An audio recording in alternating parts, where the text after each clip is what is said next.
Hi friends, welcome to our channel. So ఈరోజు మన topic ఏంటంటే మాన్యువల్ టెస్టింగ్కి అలాగే ఆటోమేషన్ టెస్టింగ్కి డిఫరెన్స్ ఏంటి, అలాగే వీటి మధ్య ఇంపార్టెంట్ పాయింట్స్ ఏ విధంగా ఉంటాయి, సో విషయాలు చూద్దాము. అలాగే ఎవరైతే కొత్తగా మన ఛానల్ చూస్తున్నారో సబ్స్క్రైబ్ చేయండి ఇలాంటి మరిన్ని వీడియోస్ కోసం. Let's start. సో ఫస్ట్ మనం మాన్యువల్ టెస్టింగ్ గురించి తెలుసుకున్నాము. అసలు మాన్యువల్ టెస్టింగ్ అంటే ఏంటి, ఏ విధంగా చేస్తారు, సో రియల్ టైమ్గా మాన్యువల్ టెస్టింగ్లో ఏ విధంగా పర్ఫామ్ చేస్తారనే విషయాలు చూద్దాము.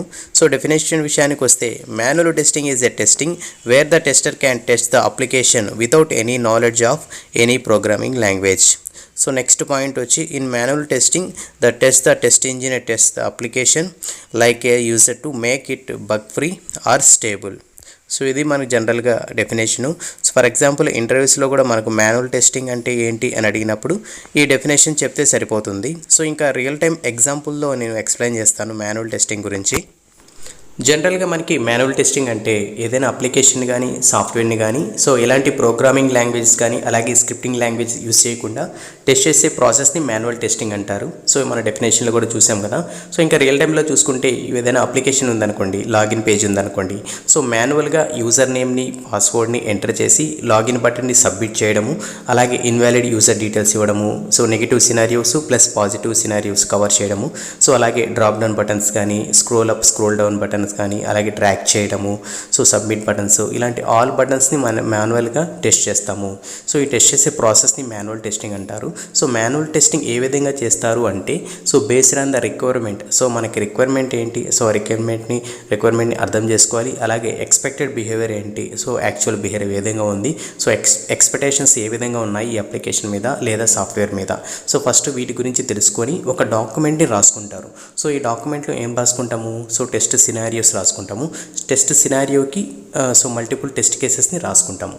సో ఏవైతే టెస్ట్ కేసెస్ రాసుకున్నామో సో ఆ టెస్ట్ కేసెస్ని మాన్యువల్గా టెస్ట్ చేసి సో ఆ రిజల్ట్స్ని కంపేర్ చేసుకుంటాము. So expected results actual results సేమ్గా ఉన్నాయా, సో సేమ్గా లేకపోతే సో ఒక బగ్ని క్రియేట్ చేసి రెస్పెక్టివ్ డెవలపర్కి అసైన్ చేయడం అయితే జరుగుతుంది. సో ఈ విధంగా మనం మాన్యువల్ టెస్టింగ్ని చేస్తాము.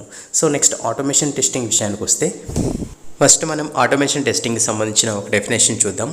Automation testing is a process of changing any manual test cases in to the test scripts by using automation testing tools and scripting or programming languages is called as automation. Automation testing is used to increase the efficiency, effectiveness and coverage of software testing. So ఇది మనకి జనరల్గా definition. So వీటికి సంబంధించిన ఇంకా క్లియర్గా ఒక real time example అయితే explain చేస్తాను. ఇంకా మనం ఆటోమేషన్ విషయానికి వస్తే సో జనరల్గా మనం మాన్యువల్ టెస్టింగ్ కంప్లీట్ అయిపోయిన తర్వాత సో ఆటోమేషన్ టెస్టింగ్కి మూవ్ అవ్వడం అయితే జరుగుతుంది. సో ఇక్కడ యాక్చువల్గా 2 టీమ్స్ అయితే ఉంటాయి. సో మాన్యువల్ టెస్టింగ్ టీమ్కి సపరేట్గా ఉంటుంది, సో ఆటోమేషన్ టీమ్ అయితే సపరేట్గా ఉంటుంది. సో మాన్యువల్ టెస్టింగ్ కంప్లీట్ అయిపోయిన తర్వాత సో అందులో కొన్ని కేసెస్ని పికప్ చేసుకొని సో ఆ కేసెస్కి ఆటోమేట్ చేయడం అయితే జరుగుతుంది. సో ఆటోమేషన్ చేసేటప్పుడు మన స్క్రిప్టింగ్ లాంగ్వేజెస్ కానీ ప్రోగ్రామింగ్ లాంగ్వేజెస్ కానీ యూస్ చేస్తారు. సో పైథాన్ కానీ జావా సెలీనియము అలాగే పైథాన్ సెలీనియము సో ఈ లాంగ్వేజెస్ యూస్ చేసి సో ఆటోమేషన్ అయితే చేయడం అయితే జరుగుతుంది. ఇక్కడ మనం చూసుకుంటే ఆటోమేషన్లో సో ఆటోమేషన్ యొక్క అడ్వాంటేజ్ ఏంటి, సో మనం జస్ట్ మనం ఏదో ఫైల్ని కానీ రన్ చేసేస్తే సో ఆటోమేటిక్గా ఏవైతే కేసెస్ ఉన్నాయో అవి ఎగ్జిక్యూట్ చేసుకుంటూ సో ఎగ్జిక్యూషన్ అంతా అయిపోయిన తర్వాత సో ఒక రిపోర్ట్ని జనరేట్ చేయడం అయితే జరుగుతుంది. సో ఆ రిపోర్ట్లో మనకు తెలిసిపోతుంది ఎన్ని కేసెస్ పాస్ అయ్యాయి, ఎన్ని కేసెస్ ఫెయిల్ అయ్యాయి. ఫెయిల్ కేసెస్కి సంబంధించిన రిపోర్ట్లో మనకి లాగ్ ఫైల్ అయితే ఉంటుంది. ఆ లాగ్ ఫైల్ ఓపెన్ చేసి సో దాన్ని మనం డీబగ్ చేయడం అయితే జరుగుతుంది. సో ఎలాంటి లైక్ ఫస్ట్ ఆటోమేషన్ చేసేటప్పుడు ఒక డెడికేటెడ్ పర్సన్ అయితే కావాలి. ఆటోమేషన్ అయిపోయిన తర్వాత జస్ట్ తను మానిటర్ చేస్తే సరిపోతుంది. సో ఫస్ట్ ఆటోమేటిక్గా మనకు షెడ్యూల్ ద్వారా కూడా రన్ చేయొచ్చు ఆటోమేషను, సో లేదా మాన్యువల్గా కూడా మనం ట్రిగ్గర్ చేయొచ్చు. సో ఆటోమేషన్ షెడ్యూల్ ద్వారా అయితే అనుకోండి నైట్ మనం ట్రిగ్గర్ చేసేస్తే మార్నింగ్ అంతా మనకి రిజల్ట్స్ అయితే రావడం అయితే జరుగుతుంది. లేదా మాన్యువల్గా మార్నింగ్ మనం రన్ చేస్తే సో ఈవినింగ్ అంతా లేదా ఆఫ్టర్నూన్కి అంతా మనకు రిజల్ట్స్ రావడం అయితే జరుగుతుంది. సో ఈ రిజల్ట్స్ని జస్ట్ కంపేర్ చేసుకుంటాం. సో ఇంకేమైనా ఇష్యూస్ ఉన్నాయా, కొత్త ఇష్యూస్ రిగ్రెషన్ ఇష్యూస్ ఏమైనా వచ్చాయా సో అని బేస్ చేసుకుని మనం ఆటోమేషన్ని యూస్ చేసుకుంటాము. సో ఈ విధంగా మనకు ఆటోమేషన్ ద్వారా ఇన్ని అడ్వాంటేజెస్ ఉన్నాయి. ఎందుకంటే ఒక డెడికేటెడ్ పర్సన్ ఫస్ట్లో కావాలి, సో దాని తర్వాత తను మానిటర్ చేసుకుంటాడు అంతే. సో దాని తర్వాత ఇంకో ప్రాజెక్ట్లో కూడా తను వర్క్ చేయడానికి అయితే అవకాశం అయితే ఉంటుంది. సో మెయిన్ ఇంకోటి ఏంటంటే ఆటోమేషన్ టెస్టింగ్ ఎప్పుడు సో ప్రొడక్ట్ అంతా స్టేబుల్ అయిపోయిన తర్వాత సో ఆటోమేట్ చేయడం అయితే జరుగుతుంది. ఎందుకంటే డైలీ బిట్స్ వస్తాయి కదా, సో డైలీ బిట్స్ ప్రతి ఒక్కసారి మాన్యువల్ టెస్టింగ్ చేయాలంటే సో చాలా ఎఫర్ట్ పెట్టాలి, అలాగే ఒక పర్సన్ని డెడికేట్ అయితే చేయాలి. సో ఆటోమేషన్ చేసేస్తే సో జస్ట్ ఆటోమేషన్ ఆటోమేటిక్గా షెడ్యూల్ ద్వారా రన్ అయిపోతుంది. సో మనకు అవుట్పుట్ అలాగే రిజల్ట్ సంబంధించిన రిపోర్ట్ కూడా ఇచ్చేస్తుంది కాబట్టి సో మనకి ఇలాంటి అడ్వాంటేజెస్ అయితే ఉన్నాయి ఆటోమేషన్ ద్వారా. నెక్స్ట్ మనం మాన్యువల్ టెస్టింగ్కి అలాగే ఆటోమేషన్ టెస్టింగ్కి డిఫరెన్స్ చూద్దాము. సో 2 ఇంపార్టెంట్ పాయింట్స్ అయితే నేను క్యాప్చర్ చేశాను. సో వాటికి సంబంధించిన ఇన్ఫర్మేషన్ నేను ఎక్స్ప్లెయిన్ చేస్తాను. సో ఆ 2 పాయింట్స్ని మనం ఇంటర్వ్యూలో కూడా ఎక్స్ప్లెయిన్ చేయొచ్చు. ఇక్కడ స్మాల్ డిఫరెన్స్ ఏంటంటే ఆటోమేషన్ టెస్టింగ్లో when an application or software tested with the help of some tools is known as a automation testing. Whenever multiple releases or multiple regression cycle is going on the application or software, we will go for automation testing. Manual testing కింద వస్తే it is a type of software testing which is done by test engineer to check the functionality of an application based on the customer requirement. So ఇది జనరల్గా మనకి basic just ఒక difference అయితే small difference. ఇక్కడ మనం చూసుకుంటే application software ఏదైనా tools use చేసి ఆటోమేషన్ ద్వారా మనం రన్ చేయడం అయితే జరుగుతుంది. అలాగే మనకి రిగ్రెషన్ టెస్టింగ్ చేసేటప్పుడు కానీ అలాగే మల్టిపుల్ రిలీజెస్ ఉన్నప్పుడు సో మనం ఆటోమేషన్ రన్ చేసేస్తే మనకు అవుట్పుట్ అనేది వచ్చేస్తుంది. సో దీనివల్ల మనకి టైం కన్జంప్షన్ అనేది జరుగుతుంది. సో డెడికేటెడ్ పర్సన్ అయితే అవసరం లేదు. సో ఆటోమేటిక్గా ఆటోమేషన్ అనేది సో మన ప్రోడక్ట్ని కానీ మన అప్లికేషన్ని కానీ ఆటోమేటిక్గా టెస్ట్ చేసి మనకు రిపోర్ట్ని జనరేట్ చేయడం అయితే జరుగుతుంది.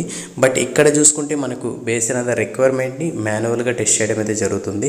బట్ ఇక్కడ ఎలాంటి ప్రోగ్రామింగ్ లాంగ్వేజ్ కానీ స్క్రిప్టింగ్ లాంగ్వేజెస్ కానీ ఇన్వాల్వ్మెంట్ అయితే ఉండదు. సో జస్ట్ మనకు రిక్వైర్మెంట్ ఏంటి సో దాన్ని బట్టి ఒక అప్లికేషన్ యొక్క ఫంక్షనాలిటీని ఎండ్ టు ఎండ్ మనం మాన్యువల్గా చెక్ చేయడం అయితే జరుగుతుంది. సో దీనికి కొంచెం టైం తీసుకుంటుంది. అలాగే ఒక మంచి రిజల్ట్స్ అయితే మాన్యువల్ టెస్టింగ్ ద్వారా అయితే వస్తాయి. సో ప్రజెంట్ మనకి మాన్యువల్ టెస్టింగ్కి మంచి ఆపర్చునిటీస్ ఉన్నాయి. సో ఆటోమేషన్ కూడా ఉన్నాయి, మాన్యువల్ టెస్టింగ్ కూడా అయితే ఉన్నాయి. సో నెక్స్ట్ సెకండ్ ఎగ్జాంపుల్ చూద్దాము. ఇక్కడ డిఫరెన్స్ ఏంటంటే programming knowledge. So without having understanding of programming language we cannot write the test scripts. There is no need to know the programming language but should have the product knowledge to write the test cases. ఇక్కడ చూసుకున్నారు కదా. So for example manual test అన్ని తీసుకుని వెళ్ళి ఆటోమేషన్లో already automate చేసేసిన కేసెస్ని execute చేయమంటే చేయగలడు. కానీ సో అందులో ఏమైనా ఇష్యూస్ వస్తే దాన్ని ఫిక్స్ చేయడం అయితే తనకి కష్టమైతే అవుతుంది. ఎందుకని తనకి ఈ లాంగ్వేజెస్ మీద ఈ స్క్రిప్టింగ్ మీద ఐడియా లేదు కదా. సో అందుకని తనకు దాని మీద ఎక్కువ ఫోకస్ అయితే చేయలేదు కాబట్టి సో తనకి ఈ ప్రాబ్లమ్స్ అయితే ఫేస్ చేస్తాడు.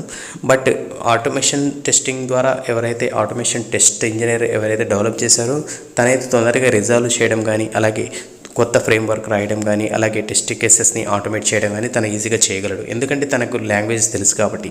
సో మాన్యువల్ టెస్ట్ ఇంజనీర్ ఏం చేస్తాడు సో జస్ట్ తనకి ప్రొడక్ట్ నాలెడ్జ్ అయితే ఉంటుంది. సో ప్రొడక్ట్ ఏ విధంగా వర్క్ అవుతుంది, ప్రొడక్ట్ మీన్స్ లైక్ సాఫ్ట్వేర్ కానీ అప్లికేషన్ కానీ ఏ విధంగా వర్క్ అవుతుంది, సో దాని యొక్క రిక్వైర్మెంట్ ఏంటి, దాని యొక్క ఎక్స్పెక్టెడ్ బిహేవియర్ ఏంటి, అలాగే ఎక్స్పెక్టేషన్స్ ఏ విధంగా ఉన్నాయి, సో దాన్ని బేస్ చేసుకుని మాత్రమే తనకు ఐడియా అయితే ఉంటుంది. సో అందువల్ల ఓన్లీ మాన్యువల్ టెస్ట్ ఇంజనీర్ ఏం చేస్తాడు మాన్యువల్గా ఒక అప్లికేషన్ని ఎండ్ టు ఎండ్ టెస్ట్ చేసి ఫంక్షనాలిటీ మీద వర్క్ చేసి దాని యొక్క అవుట్పుట్ని కంపేర్ చేసుకొని దాని యొక్క రిజల్ట్స్ని ఫైండ్ అవుట్ చేస్తాడు.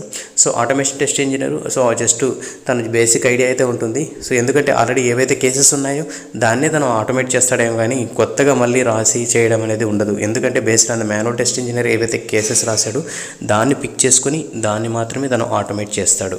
సో ఈ విధంగా మనకు ఆటోమేషన్ ద్వారా మాన్యువల్ టెస్టింగ్ కానీ ఆటోమేషన్ టెస్టింగ్ కానీ ప్రాసెస్ అయితే ఈ విధంగా ఉంటుంది. It's just definition. So definition ఇందులో టూ డిఫరెన్సెస్ ఏంటి అనేది నేను ఇందులో నోట్ చేయడం అయితే జరిగింది. సో మీకు ఇంటర్వ్యూలో కానీ ఎవరైనా అడిగినా కూడా మీరు ఈజీగా వీడి గురించి చెప్పినా కూడా సో మీకు మంచి ఒక ఇంప్రెషన్ అయితే ఉంటుంది. ఎందుకంటే మనం ఏదైనా క్వశ్చన్ అడిగినప్పుడు సో బేసిక్ నాలెడ్జ్ అనేది దాని మీద ఉండాలి. ఎప్పుడైనా మీరు క్వశ్చన్ నేర్చుకునేటప్పుడు ఆన్సర్ ఏమైనా ప్రిపేర్ అయ్యేటప్పుడు ప్రాక్టికల్గా థింక్ చేయండి. సో ప్రాక్టికల్గా ఏ విధంగా ఉంటుంది, సో రియల్ టైం ఎగ్జాంపుల్ మనం ఇచ్చే విధంగా ఉండాలి. సో ఆ విధంగా మీరు నేర్చుకుంటే ఎప్పటికీ మర్చిపోరు.